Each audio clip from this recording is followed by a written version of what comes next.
Hello friends, तो इस video में हम अपने नेक्स्ट आगे के टॉपिक्स को कवर करेंगे।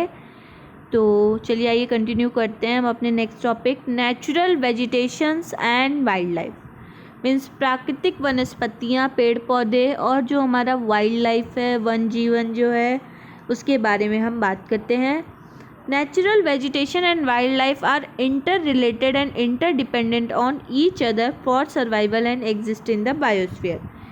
यहाँ ये कह रहा है कि जो हमारा वन जीवन है और जो हमारी वनस्पतियाँ हैं, पेड़ पौधे हैं, ये आपस में इंटर रिलेटेड हैं, एक दूसरे से रिलेटेड हैं, साथ ही साथ एक दूसरे पर निर्भर हैं, एक इंटरडिपेंडेंट हैं, ताकि वो अपने सर्वाइवल के लिए और अपने को एग्जिस्टेंस बनाने के लिए, अपनी मौजूदगी बनाने के लिए बायोस्फीयर के अंदर। अब ये कैसे है? क्योंकि अगर पेड़ पौधे नहीं रहेंगे तो जानवर का घर कहाँ होगा? क्या शहर में आके जानवर रह सकता है? बड़े बड़े शेर, हाथी शहर में रह सकते हैं? नहीं। तो इंटरडिपेंडेंट है। जानवरों की ज़िंदगी, रहने का घर कहाँ है? फॉरेस्ट में है, तो ये इस पे डिपेंडेंट है। अगर जानवर नहीं मरेंगे तो पेड़ पौधे कैसे बनेंगे? वो जाके डीके होते हैं, इसमें जाके मिट्टियों में मिलते हैं, खाद की तरह काम होता है, तो वहाँ पे पेड़ पौधे और बनते हैं। तो ये दोनों क्या है? इंटर रिलेटेड और इंटर डिपेंडेंट हैं एक दूसरे के ऊपर। This life supporting system is known as the ecosystem. ये जो लाइफ सपोर्टिंग सिस्टम है इनका, इसको हम क्या कहते हैं? इकोसिस्टम कहते हैं। ठीक है, मीन परिस्थितिकी तंत्र जिसको कहते हैं। ठीक है। Plant provide us with fruits and vegetable, timber, shelter, oxygen, protect soils, act as a shelter belt and help in shortage of underground water. Plant क्या करता है? हमें प्रोवाइड करता है फ्रूट्स, वेजिटेबल्स, टिम्बर, शेल्टर्स वगैरह, घर, लकड़ियाँ, टिम्बर माने लकड़ियाँ, शेल्टर्स, ऑक्सीजन देता है हमें ताकि प्रोटेक्ट कर सके soil, act as a shelter belt की तरह भी वो काम करता है, साथ ही साथ हमें हेल्प करता है अपने अंडरग्राउंड वाटर की शॉर्टेज में हेल्प करता है। Wild life includes all undomesticated animal, birds, insect and aquatic life form. Wild life के अंदर वो सारे जो अनडोमेस्टिक, घरों में जो नहीं पाले जाने वाले जानवर होते हैं, बर्ड्स होती हैं, इंसेक्ट्स होते हैं, कीड़े मकोड़े, एक्वेटिक लाइफ जो होते हैं, वो सारे लोगों को इंक्लूड करता है। कौन? वन जीवन। अब कुत्ते बिल्ली आप पाल सकते हो, पर हाथी पाल सकते हो, शेर पाल सकते हो? नहीं। तो वाइल्ड लाइफ इन सारे जानवरों को इंक्लूड करता है जिसको हम डोमेस्टिक एनिमल नहीं जानते हैं, जो हमारे घरों में नहीं पाला जा सकता। देन आता है हमारा distributions of natural vegetations. Means कि हमारी जो नेचुरल वेजिटेशन है, वनस्पतियां हैं प्राकृतिक, उनका डिस्ट्रीब्यूशन, उनका वितरण जैसे कैसा हुआ है। ठीक है। The growth of vegetation depend on temperature and moisture. जो पेड़ पौधे हैं उनके ग्रोथ जो है वो डिपेंड करता है किस पे? वातावरण पे और वहाँ की नमी पे। ठीक है। The major 4 of vegetations of the world. 4 major types हैं वेजिटेशन के, पेड़ पौधों की, वर्ल्ड के अंदर। पहला है हमारा forest, are associated with area having abundant water supply. वो एरिया जो एसोसिएट करता है उन जगहों पे जो क्या है? भरपूर है। कहाँ पे? वाटर सप्लाई से वो एरिया जो है वो काफ़ी, वहाँ पे भरपूर पानी है। Have a heavy rainfall and a huge trees. वहाँ पे काफ़ी हैवी रेनफॉल्स होते हैं, बारिश ज़्यादा होती है, बड़े बड़े ट्रीज़ हैं। ठीक है। वहाँ अबेंडेंट वाटर सप्लाई अच्छी खासी है, तो वो फॉरेस्ट हुआ। देन आता है grassland, are area having a short stunted trees and grasses. Grassland वो होता है जहाँ पे छोटे रुके हुए पेड़, शॉर्ट स्टंटेड ट्रीज होते हैं, साथ ही साथ जो हमारे ग्रासेस होती है, घास उगी होती है। Grow in the region of moderate rainfall, जहाँ पे सामान्य मीन्स की एक मॉडरेट रेनफॉल होती है, बहुत ज़्यादा भी नहीं, बहुत ज़्यादा कम भी नहीं, सामान्य मात्रा में जहाँ बारिश होती है ये वहाँ पे ग्रो होते हैं। The size of a tree and their density reduces, उसका जो साइज़ होता है ट्री का और जो उनकी डेंसिटी होती है, मीन्स कि उनकी जितनी रेंज होती है वो रिड्यूस होती है। एज द अमाउंट मॉइस्चर, अगर वहाँ का नमी अगर कम हो गया तो उनकी डेंसिटी भी कम हो जाएगी, और उनका अगर मॉइस्चर उनका कम हुआ तो उनकी डेंसिटी भी कम हो जाती है और उनका साइज़ जो है पेड़ का वो भी कम होता है। नेक्स्ट आता है थॉर्नी श्रब्स, मीन्स कि जो हमारा एक झाड़ियाँ होती हैं, ये कांटेदार झाड़ियाँ जिसको कहते हैं हम। थॉर्नी श्रब्स क्या होता है?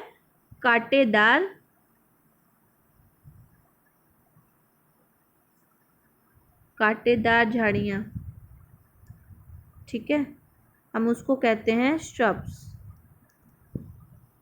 Grow in dry area of low rainfall, ये सूखे एरिया में बनता है और जहाँ कम बारिश होती है। हैव अ डीप रूट, इसका काफ़ी गहरा जो है उसकी जड़ें होती हैं। एंड लीव्स, पत्तियाँ भी। With thorny and vaccine surface, उसका जो पत्तियों का जो सरफेस होता है वो क्या होता है? वैक्सी होता है, थोड़ा सा चिकना टाइप का होता है और साथ ही साथ कांटेदार होता है।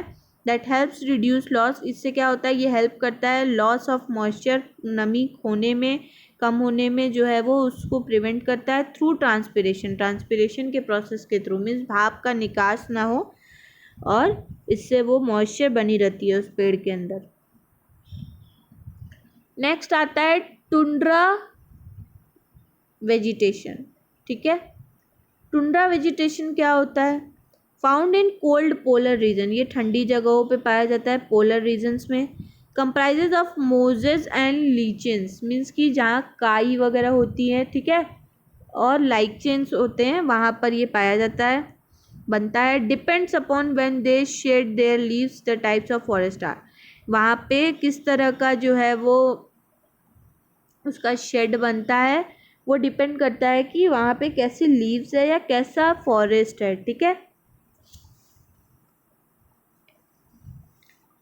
एवरग्रीन, पहला है क्या? Evergreen. Do not shade their leaves at all the same time, hence they always remain, वो जो है क्या करता है? अपनी लीव्स को शेड नहीं करता है ताकि हर टाइम पे क्या होता है, ये हमेशा ग्रीन होता है, ठीक है।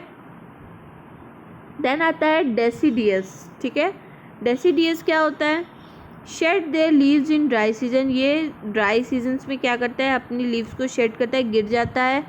To conserve a loss of moisture, ताकि वो मॉइस्चर को कम होने से, लॉस होने से, गायब होने से बचा सके। थ्रू ट्रांसपिरेशन के भाप का निकास होने के प्रोसेस से, ठीक है।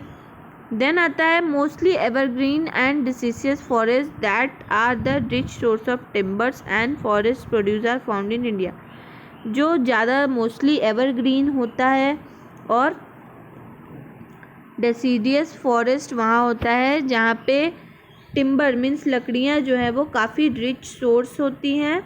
And forest producers are found in India, जो फॉरेस्ट होते हैं वो प्रोड्यूस होते हैं जो हमें इंडिया के अंदर मिलते हैं ऐसे। In Himalayan region of India, India के अंदर जो हिमालय रीजन, हिमालय वाला क्षेत्र जो है वहाँ पे mixed forest such as taiga and are found according to their altitude wears, जो वहाँ पे टाइगा जो है वो फाउंड होता है और ये अकॉर्डिंग टू देयर एल्टीट्यूड, वहाँ के एल्टीट्यूड के हिसाब से वो है, उसके अकॉर्डिंग होता है, उसकी ऊंचाई के हिसाब से होता है। Where evergreen forest and deciduous species are found, जहाँ पे एवरग्रीन फॉरेस्ट जो हमेशा एवरग्रीन होते हैं वो पाए जाते हैं, और वहाँ पे डेसीडियस स्पीसीज जो हैं वो प्रजातियाँ जो हैं वो वहाँ पे फाउंड होती हैं। Conservation of natural vegetations and wild life, किस तरीके से हम अपने प्राकृतिक वनस्पतियों, पेड़ पौधों को बचा सकते हैं और अपने वन जीवन को। Forest are our wealth, forest क्या है? हमारी वेल्थ है, मीन्स हमारी संपत्ति है। And provide a natural habitat, ये क्या होता है? हमारे नेचुरल हैबिटेट प्रोवाइड करता है, कई सारे जो जानवर की प्रजातियां हैं उनको जैसे प्लांट्स एंड एनिमल, पहला है together maintain the ecosystem, plants और एनिमल दोनों मिल करके इकोसिस्टम को मेंटेन करते हैं।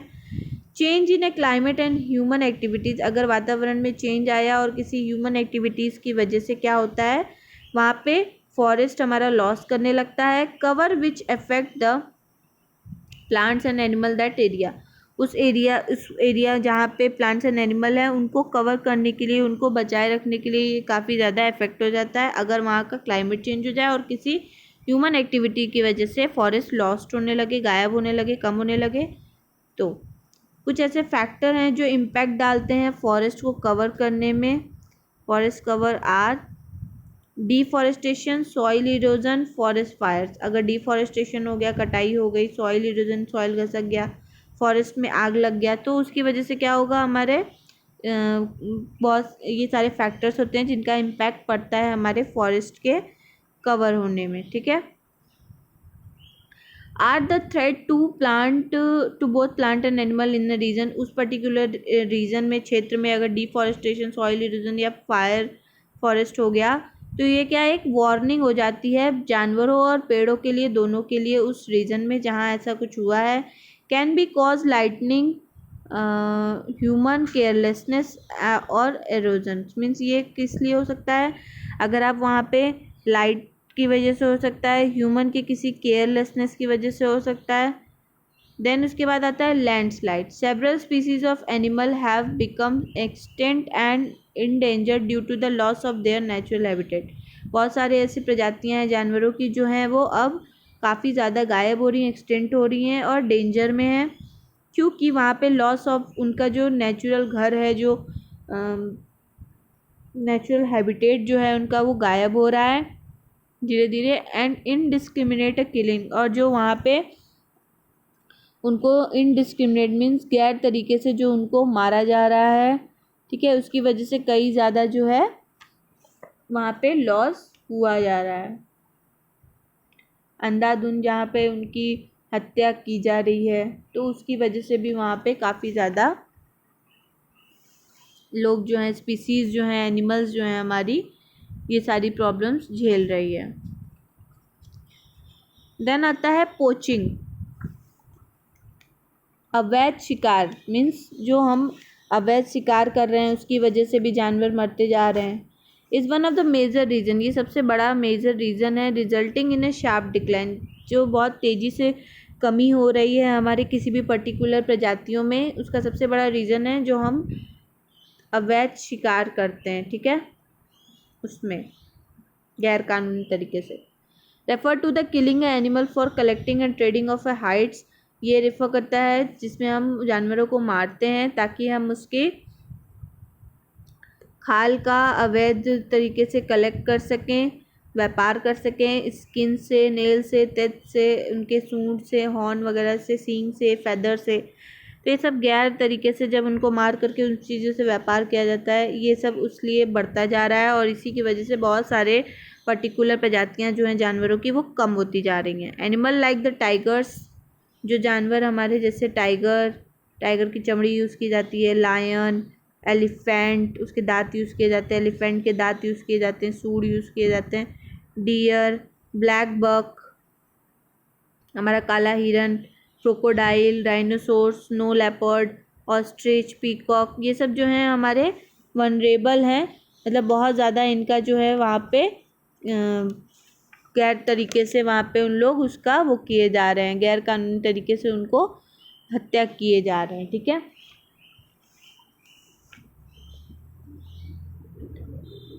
इन सारी चीज़ों में, पोचिंग के चीज़ों में, गैर अवैध हत्याओं में वो जो है चपेट में आ रहे हैं ये सारे जानवर जितने हमने आपको बताए। The best way to conserve the different species of plants and animal is by, सबसे अच्छा तरीका है जिससे हम क्या कर सकते हैं, अलग अलग प्रजातियों को, प्लांट्स और जानवरों की बचा सकते हैं। कैसे?